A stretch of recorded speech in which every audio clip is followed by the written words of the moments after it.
Hola amigos, gracias por seguirme acompañando en este viaje por la Biblia. Ha sido la verdad que muy interesante, hemos aprendido muchas cosas y estoy confiado de que el Espíritu Santo esté trabajando en tu vida para que conozcas nuevas cosas de lo que la Biblia nos presenta.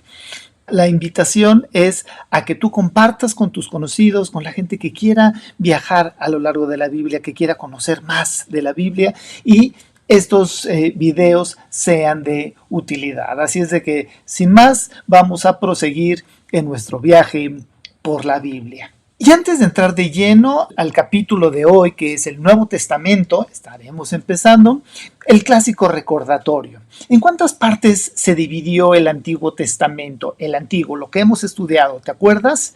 Efectivamente, 5, que son el Pentateuco, la historia, la poesía, los profetas mayores y los profetas menores. ¿Y recuerdas cuántos libros tiene cada sección? Fácil, 5, 12, 5, 5, 12, o sea, un total de 39 libros. En este viaje, hoy vamos a comenzar el Nuevo Testamento. Vamos a empezar a viajar por esta segunda parte de la Biblia. En esta parte se reúnen 27 escritos que componen la segunda parte de nuestra Biblia.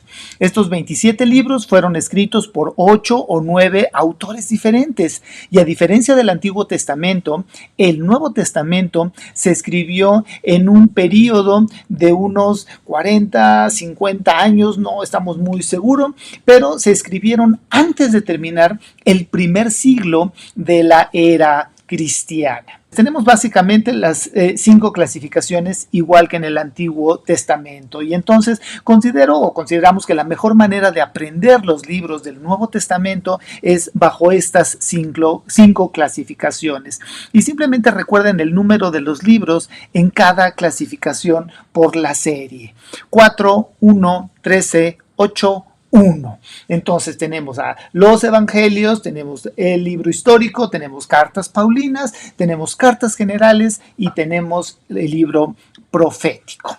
Vamos a verlas rápidamente.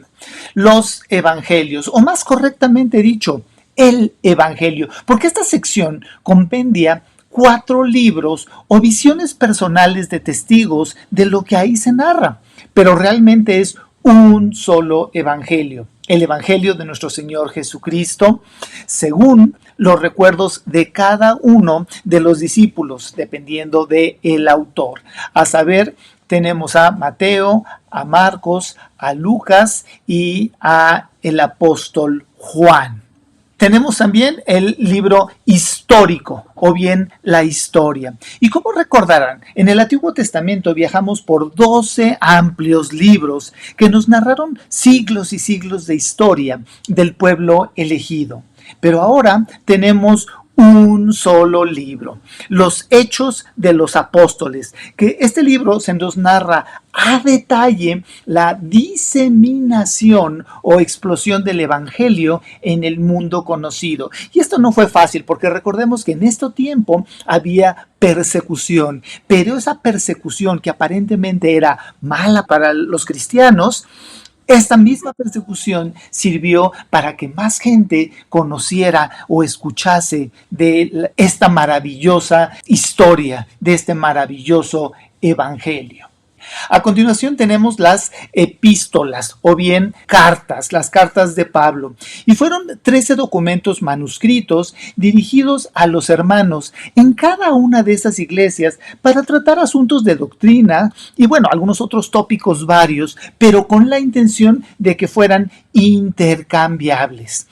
Ahora bien, como elemento de cultura gramatical, ya saben que soy un poco obsesivo en esto, les recuerdo que los libros históricos del Antiguo Testamento, como Samuel, Reyes y Crónicas, que tienen 2 o 3, se dicen primero de Reyes, segundo de Crónicas, pero en el Nuevo Testamento, dado que efectivamente son cartas, sí decimos primera de Corintios, segunda de Timoteo o lo que sea. Entonces, ¿cuáles son las cartas que escribió Pablo? Bueno, escribió a los romanos, primera y segunda de Corintios, Gálatas, Efesios, Filipenses, Colosenses, y también primera y segunda de Tesalonicenses, primera y segunda de Timoteo, Tito y Filemón.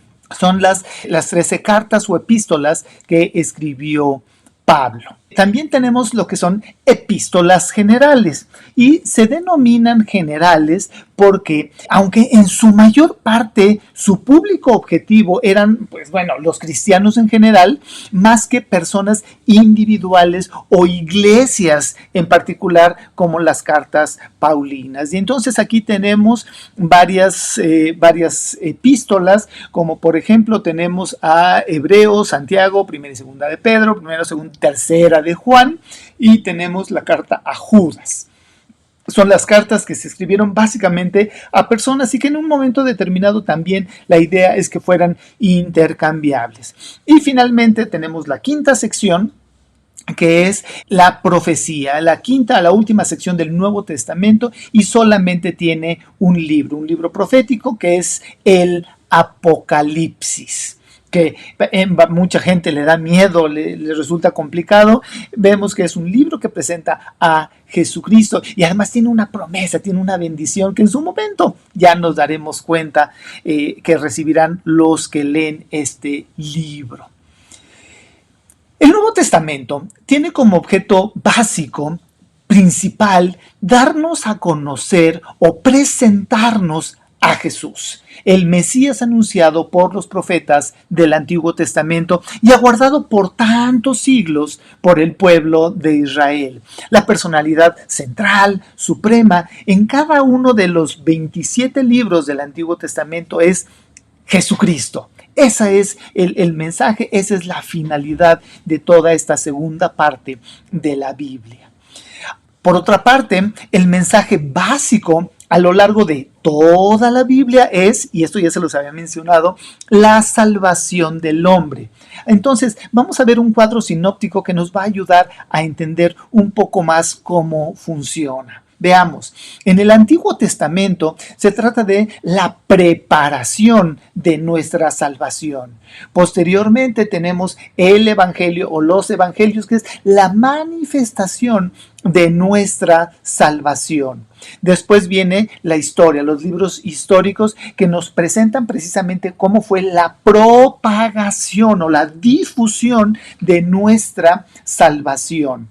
Y posteriormente tenemos la sección de las epístolas o de las cartas, las cuales explican claramente nuestra salvación, y terminamos con el libro profético, que es la consumación de nuestra salvación. Se fijan entonces, todo está relacionado, todo es el plan perfecto de Dios para la salvación del hombre, y en esto estamos incluidos tú y yo. Esa es la idea, ese es el propósito de la Biblia.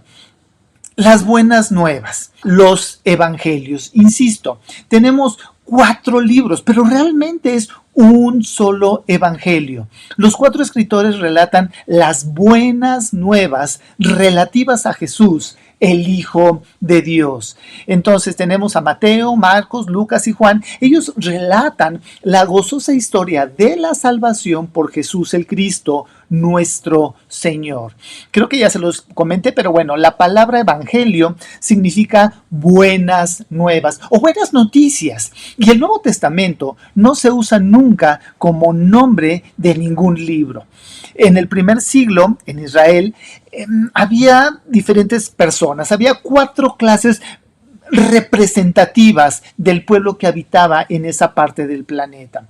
Primeramente teníamos, bueno, obviamente a los locales, a los judíos, teníamos a los invasores, los romanos, pero también teníamos o existían los griegos, y la cuarta entidad o grupo era la iglesia primitiva, los primeros cristianos, en la cual pues realmente había agrupadas personas de las 3 clases anteriores. O sea, dentro de los cristianos, muchos obviamente eran judíos, otros eran romanos y otros eran griegos. Y entonces el Evangelio, esto es, los 4 libros, fueron escritos con el propósito de alcanzar a cada una de estas clases o a cada grupo de estas personas. Por ejemplo, tenemos el caso de Mateo. Mateo le escribió principalmente o mayoritariamente a los judíos. ¿Por qué? Porque ellos tenían la necesidad y ellos tenían la promesa de la venida del Mesías. Y en este libro, en este evangelio, desde el punto de vista de Mateo, se presenta a Jesús precisamente como este Mesías.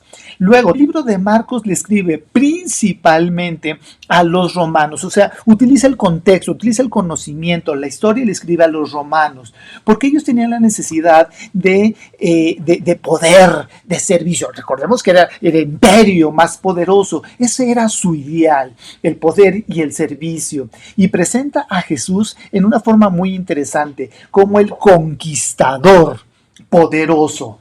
Ese es mi Jesús, un conquistador. Posteriormente tenemos a Lucas, que es un gran escritor, el médico, y él escribe principalmente a los griegos, porque al ser médico, Lucas era un cuate muy instruido, muy preparado. Entonces él escribe principalmente porque el ideal o la necesidad que los griegos buscaban o anhelaban era la perfección del hombre, y entonces lógicamente les escribe o representa a Jesús como el hombre perfecto. Ese es mi Jesús.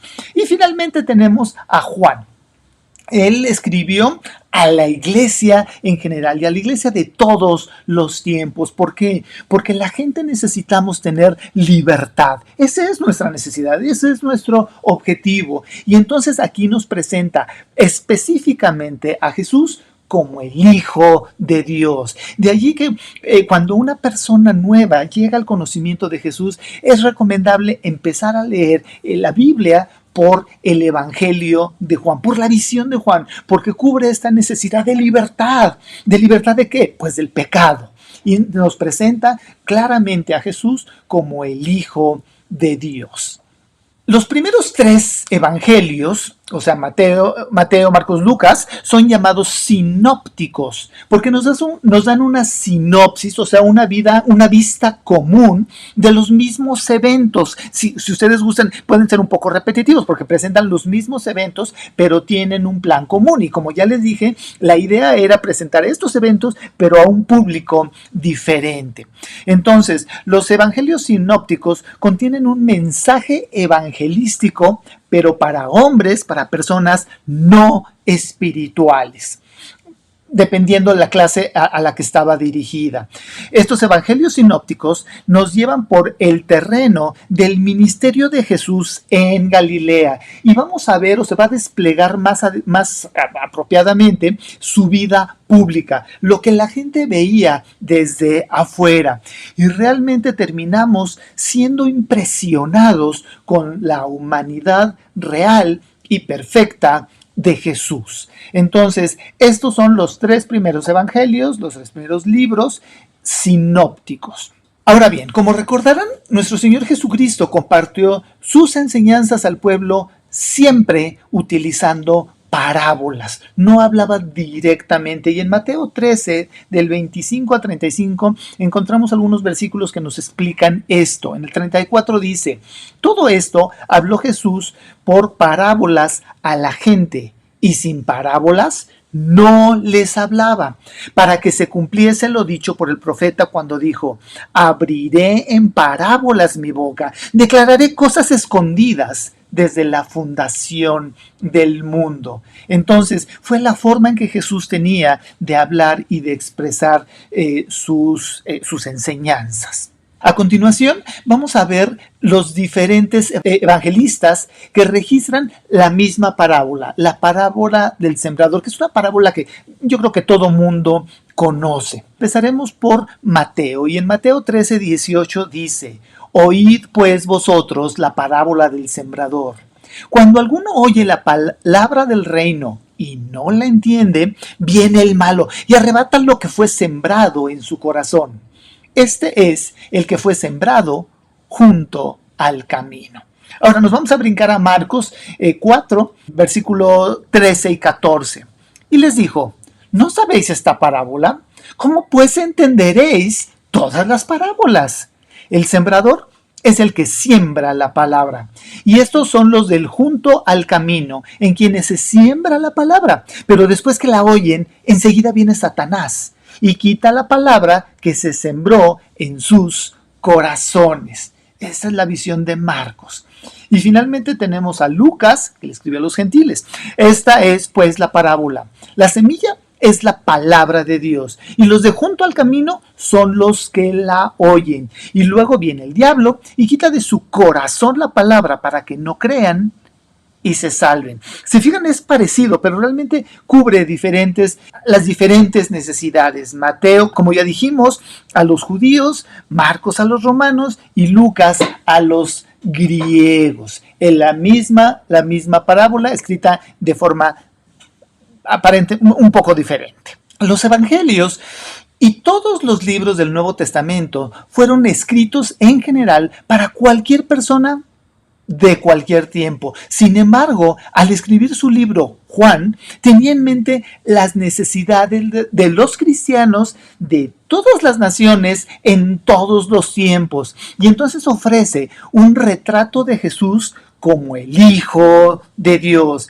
escrito para todos los que han de creer, con el fin de llevar a los hombres a Cristo. Todo el contenido del Evangelio de Juan ilustra y demuestra claramente la divinidad de Jesucristo. El Evangelio de Juan está escrito bajo un plan enteramente diferente al de los otros tres evangelistas, porque ofrece un retrato de Jesús como el Hijo de Dios. Esto ya se los había comentado, pero porque también contiene un mensaje espiritual para los cristianos de todas las naciones y realmente de todas las épocas. Vamos a ver su ministerio principalmente en Judea. Recuerden que Jesús viajó mucho, pero Juan se enfoca a esta parte en Judea y se nos va a mostrar más usualmente su vida privada, más que la pública que los otros tres evangelistas manejan. Y finalmente, somos impresionados con su imponente y verdadera deidad. Entonces, realmente el Evangelio de Juan es un evangelio completo que nos presenta a Jesús como el Hijo de Dios. Y así es importante, así es necesario conocer a Jesucristo. En conclusión, con base en lo que acabamos de estudiar, cada evangelista escribió sus registros desde diferentes puntos de vista y dirigidos a un público en particular, y dan énfasis a algún aspecto particular de la persona de Jesucristo y de su vida y de su trabajo en la tierra. Juntándolos, estos 4 libros, obtenemos el cuadro completo. Hay 4 evangelios con un solo Cristo. 4 relatos que tienen un mismo propósito. 4 bocetos de una sola persona, Jesucristo, nuestro Señor y nuestro Salvador.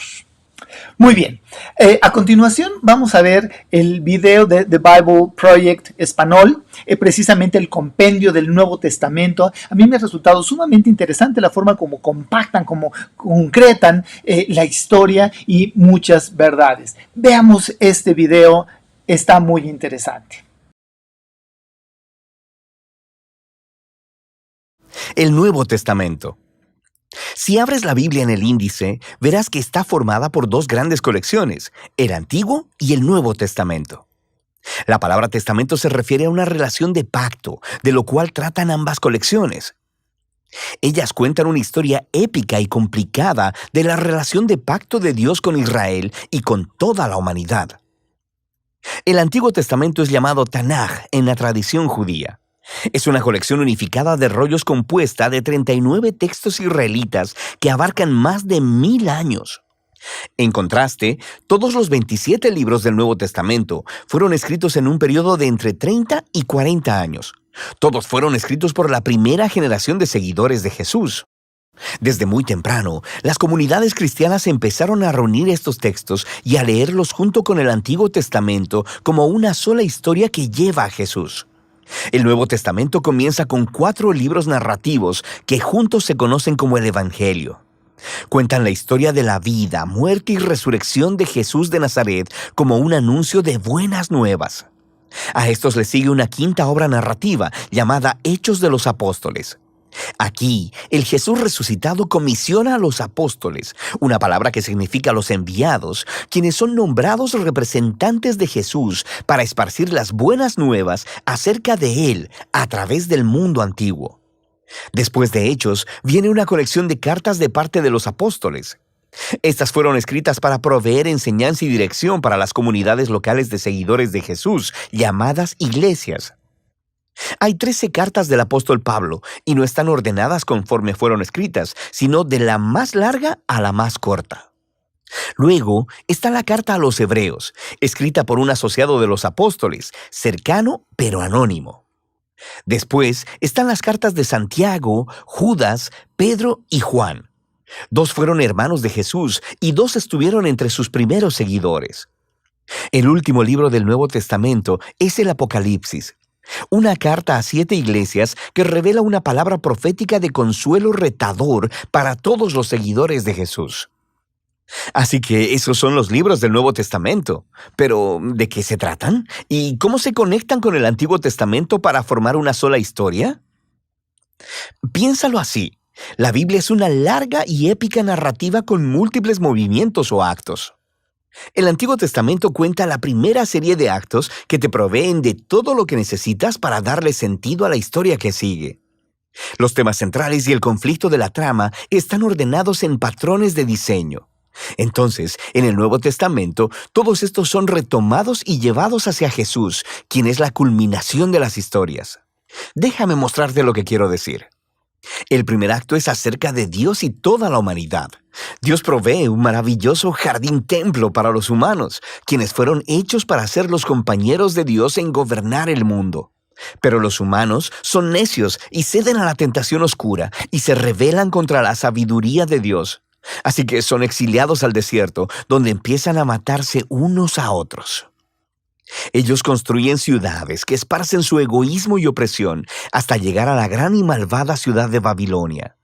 Pero Dios ama al mundo y a sus humanos necios, así que pone en movimiento un plan al prometer la llegada de un nuevo humano que destruirá la maldad que nos ha seducido a la autodestrucción.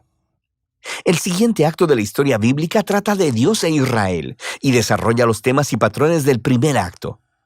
Dios llama a una nueva humanidad fuera de Babilonia, hacia una maravillosa tierra jardín, Abraham, Sara y sus descendientes, los israelitas. Dios promete que a través de ellos la bendición divina será restaurada a todas las naciones. Seguramente estos son los nuevos humanos que estamos esperando, pero los israelitas repiten la rebelión de la humanidad contra Dios, construyendo sus propias ciudades violentas que llevan a la autodestrucción y a otro exilio en Babilonia. Pero Dios mantiene su promesa de que el nuevo humano vendrá del linaje de Abraham. Será un sacerdote rey, quien ahora tendrá que rescatar de Babilonia tanto a Israel como a la humanidad, para así restaurar la bendición de Dios al mundo. Ahora, nota cómo estos 2 actos están diseñados de acuerdo al mismo patrón. El segundo acto es una versión más larga y violenta del primero, y juntos exploran la trágica condición humana, pero también resaltan la promesa de Dios, la cual se desarrolla más en el siguiente acto, los profetas y poetas del Antiguo Testamento. Los profetas acusaron a Israel y a todas las naciones por su maldad y anunciaron que un día Dios mismo llegaría para traer el día del Señor y rescatar a su mundo de Babilonia. Él lo haría a través de un sacerdote real prometido, quien sufrirá como esclavo y morirá por los pecados de Israel y toda la humanidad, pero luego será exaltado como rey sobre las naciones. Él llamará a las demás personas a dejar Babilonia y unirse al nuevo pueblo del pacto que se asociará con Dios para gobernar sobre una nueva Jerusalén, esto es, sobre una nueva creación. El Antiguo Testamento concluye anticipando un nuevo acto en la historia. Y cuando te diriges al Nuevo Testamento, es la misma historia, continuada ahora en Jesús. Veamos cómo. El registro de los 4 evangelios introduce a Jesús de Nazaret como el prometido hijo de Abraham, que restaurará la bendición de Dios a las naciones, y también como el nuevo humano que derrotará la maldad y quien restaurará a la humanidad para unirse con Dios. Así que Jesús es presentado como un humano y algo más. Él iba anunciando la llegada del reino prometido de Dios y habló y actuó como si fuera el rey divino de Israel. Pero en lugar de llamarse rey, Jesús se refirió a sí mismo como el Hijo del Hombre, esto es, el humano que actuaría como siervo. Los evangelios están declarando que en Jesús, el Dios de Israel, se ha hecho el israelita fiel y el verdadero humano que todos fuimos creados para ser, pero que hemos fallado. La misión de Jesús era confrontar la oscura maldad que acecha detrás de la maldad de la humanidad, seduciéndonos al egoísmo, la violencia y la muerte. Pero, ¿cómo derrotas esa clase de maldad? La sorprendente respuesta en los evangelios es que Jesús derrotó nuestra maldad, permitiéndole asesinarlo en su trono paradójico, la cruz, donde Jesús murió por la maldad y el pecado de la humanidad. Y ahí es donde Él vivió lo que enseñó, que la no violencia, el perdón y el amor sacrificial son las cosas más poderosas del universo.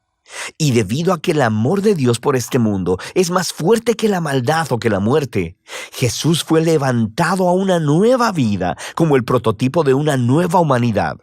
Y esto nos lleva a la historia de Hechos.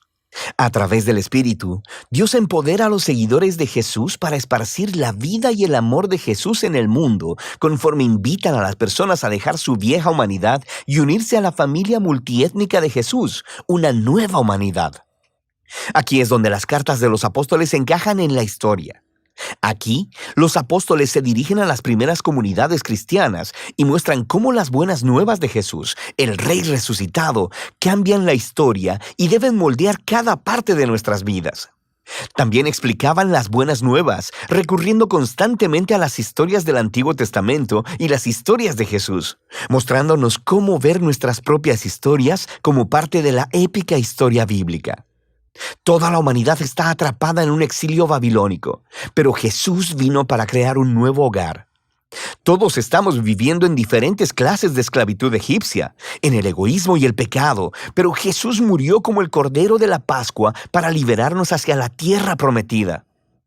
Nuestra vieja humanidad está sujeta al polvo de la muerte, pero la resurrección de Jesús abrió un nuevo futuro para una nueva humanidad.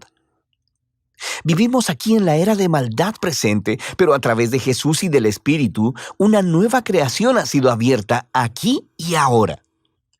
Esto nos lleva al libro de Apocalipsis, en donde la historia bíblica completa confluye en imágenes y simbolismos poderosos. Jesús es presentado como un cordero inmolado lleno de sangre, que es exaltado como el divino Rey del mundo. Él está sacando a su pueblo de la esclavitud y el exilio en Babilonia. Y conforme ellos resisten la influencia de Babilonia, podrían tener que sufrir junto con su líder inmolado. Pero cuando sigues al Rey resucitado, ni siquiera la muerte puede prevenir la llegada de la nueva creación, que aquí es presentada como el jardín templo de la Nueva Jerusalén, el verdadero hogar de la humanidad después de su largo exilio. Así que en la última página de la Biblia, el cielo y la tierra se han reunido y los nuevos humanos toman la tarea que les fue asignada desde la primera página de la Biblia: gobernar juntos el mundo en el amor y el poder de Dios. El Nuevo Testamento es una asombrosa colección de documentos. Ellos representan el testimonio de los apóstoles que nos apunta hacia Jesús resucitado. Y a través del Espíritu de Dios, estas palabras humanas han estado transmitiendo una palabra divina de esperanza desde el primer siglo hasta el siglo XXI. Cada libro nos muestra cómo Dios, a través de Jesús y del Espíritu, está llevando nuestro mundo a su meta final, una creación renovada. Y así, el final de la historia es en realidad el principio de una nueva historia que todavía está pendiente de ser contada. Y de eso trata el Nuevo Testamento.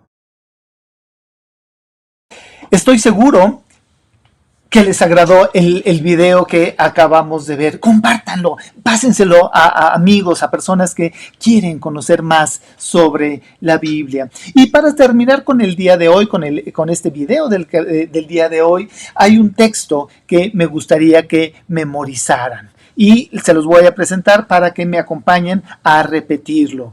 Jesús dijo: "Yo soy el camino, la verdad y la vida".